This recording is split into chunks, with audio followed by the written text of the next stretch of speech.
people will pass and I'll connect with them and they actually won't actively still be involved in their family's lives. In this case, he is still massively involved in his family's lives. And this is referencing to what would be his daughter, I'm thinking. He had one daughter, Claudia Daniela. How old was she when he passed? 3. That was the baby. He was referencing him looking out for a baby, like a little one. The way this is coming in, they're referencing to geographical distance, and they're having me talk about a move.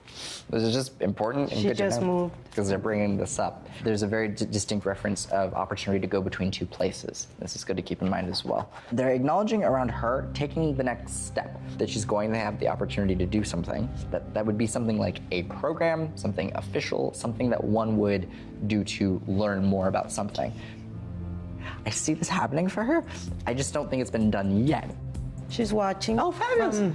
That's nice, yeah. Yeah.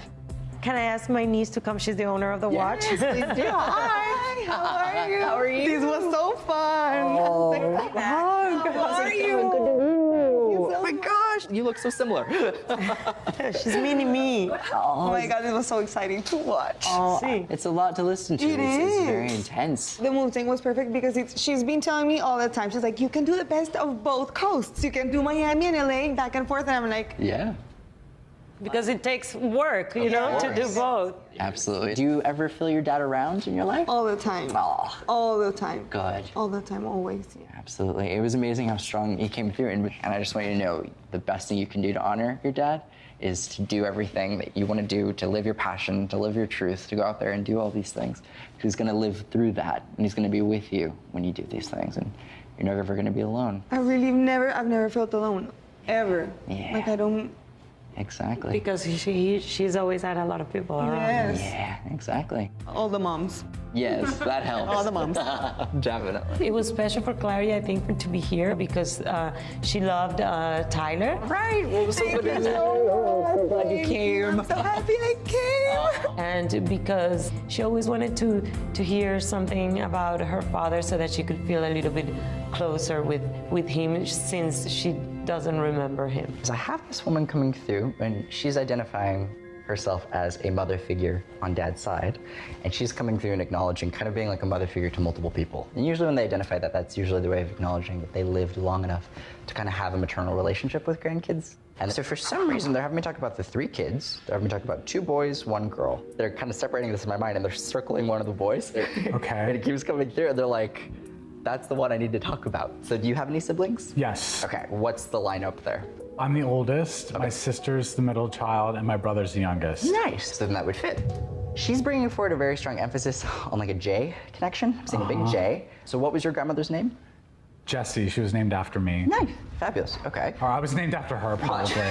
Right, Now that I'm one of the thinking two. about it. But gotcha, so she would be the J then. Yes. There's this feeling of like very special bond, very special connection. The feeling that I have to acknowledge this is you're special, and she keeps putting an emphasis on that, and that's you. Okay.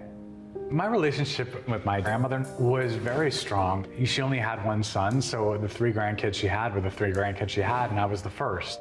Everyone wants to be heard that they're favorite, but when Tyler tells you that you're the favorite, then you know it's true. You're talking about Michelle Thomas. Okay. She was my old co-star from Family Matters. Right. And she died of stomach cancer. Quickly. I'm sorry. I'm sorry. And she had a lot of friends.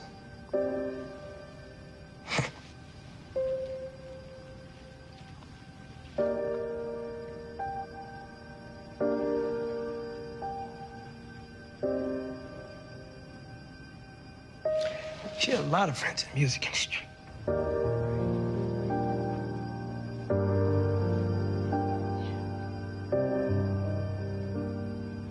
Come on, man, you gotta be Googling stuff, man. This is crazy, bro. Her birthday, September 23rd, 1968. Wow. Wow. So that's 2 days after the 21 you said. All right. You about to get me memed up on Instagram.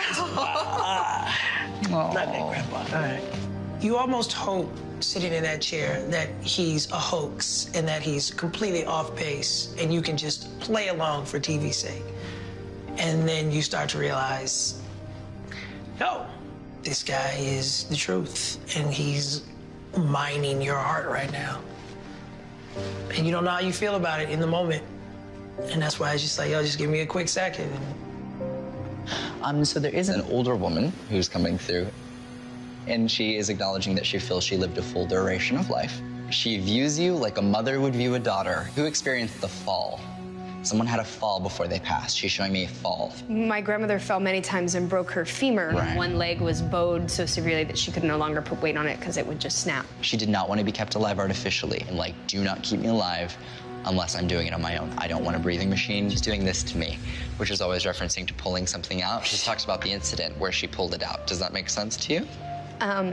At the end, she, right before she passed, she wasn't able to eat anything. Right. And so they had to put like a food tube down her throat, and she didn't want it. Right. And she kept trying to pull it out, and in order to feed her, they had to put it back in, but she kept pulling it off, and she would pull the oxygen mask off, and she kept saying she didn't want this anymore. She didn't want that stuff. Yeah, and she didn't. And when she comes through, she's so relieved that she doesn't have to go through that anymore. And she's beautiful. I mean, she's just such, when she comes through so young and so beautiful.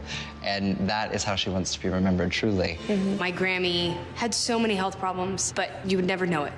You know, she was just sweet, and she was just a huge support in my life. But to watch somebody that you love so much go through that was really hard, because you just want to take it away and make it all better, but there's no way to do that. Does that make sense? Yeah.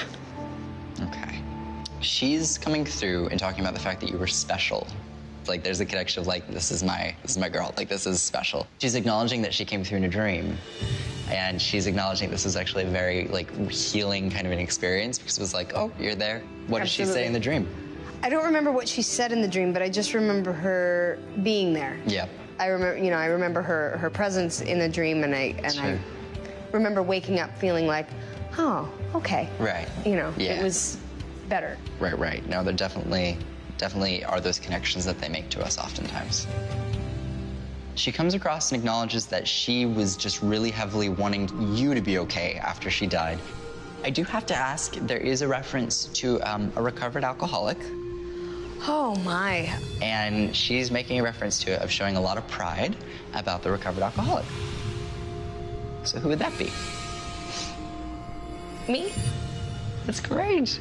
Yeah. Yes, she's so proud of it, because she's talking about, I'm seeing symbols of recovery, and this is coming through, she's giving me the thumbs up with this, of like, I went through this very strong, difficult bout, and I got out of it, and that's awesome. So please know that that's her way of acknowledging that.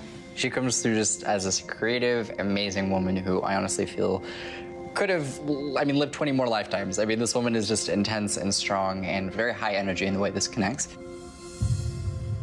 Oh, his grandmother and Alan were so close. I'm seeing a piano bench, and I'm sitting on the bench, and this woman is kind of putting sentimental or some form of significant value kind of around this. Do you know of anyone on your mom's side who played piano who would kind of fit that bill? Yes. Okay. Yeah. Would this be your maternal grandmother? Yes. Cool. Isadora was her name, and we called her Izzy. Very strong personality. Isadora was also the middle name we were thinking about naming Charlotte. So it would have been Charlotte Isadora Thicke in honor of his grandmother. Izzy used to play piano in a theater in Northern Ontario for the silent movies. Wow. You killed that one. Yeah, that's very cool. I love that. You crushed it. You know, Izzy always had a great sense of humor, and she was the sweetest, kindest, most wonderful soul to be nurtured by. There is an acknowledgement immediately that I have to highlight of a reference to a marriage, and Grandma comes through and actually acknowledges an immense amount of pride around this marriage. But she feels from her perspective that she in life didn't get to see this happen. And basically acknowledging these congratulatory kind of feelings about a wedding. Oh, very sweet. I would have loved to have had our grandparents at our wedding. But I think that when she comes through, not only does she connect to you, but she connects to Tanya. And there is a special connection there. This is so amazing. He's not showing me the traditional situation where we're hospitalized, going to the hospital, die in the hospital with our loved ones around us. It's not that kind of thing. He wasn't particularly happy with the way that he was found. And and that's I coming wouldn't through. be. Okay. Does that make sense? Oh, yeah. Who would this be for you?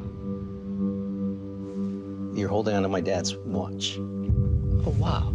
So he passed away. I believe he was wearing that watch, but he passed away alone in his home. We received a call in October from the police, but it was days after he passed away that he was found by virtue of newspapers collecting on the front of the house. He was very stubborn. I was kind of pissed at him, during this passage of time too, because of his stubbornness, because his health was clearly not in the place where he should be living alone. Right. What he's showing is a commonality between yourself and himself. He acknowledges that he does have a lot of pride for you, and that's big. And I want you to know that he's incredibly proud of you. But he's saying that now. Yeah, he's acknowledging that, and it's interesting because... because... Is there growth after death? Absolutely, because the reason being is that he's acknowledging this was the reason, because it's something he never took accountability for in life. Right. This man that's coming through is full well acknowledging, I did not take accountability for things when I should have taken accountability for them in my life. And it's important for him to acknowledge on the other side that he does take accountability for it. He's acknowledging an apology for that distance. Apology accepted. Good. This is all great stuff. Does that make sense? Oh, yeah, it's all... Good, okay, great. I can sew all this together. Yeah, cool, okay. My relationship with my dad was very complicated. In every way, Tyler exposed how complicated it was. And that you can take responsibility from the other side is sort of a supercharged validation, because that's precisely what he wouldn't really do while he was here.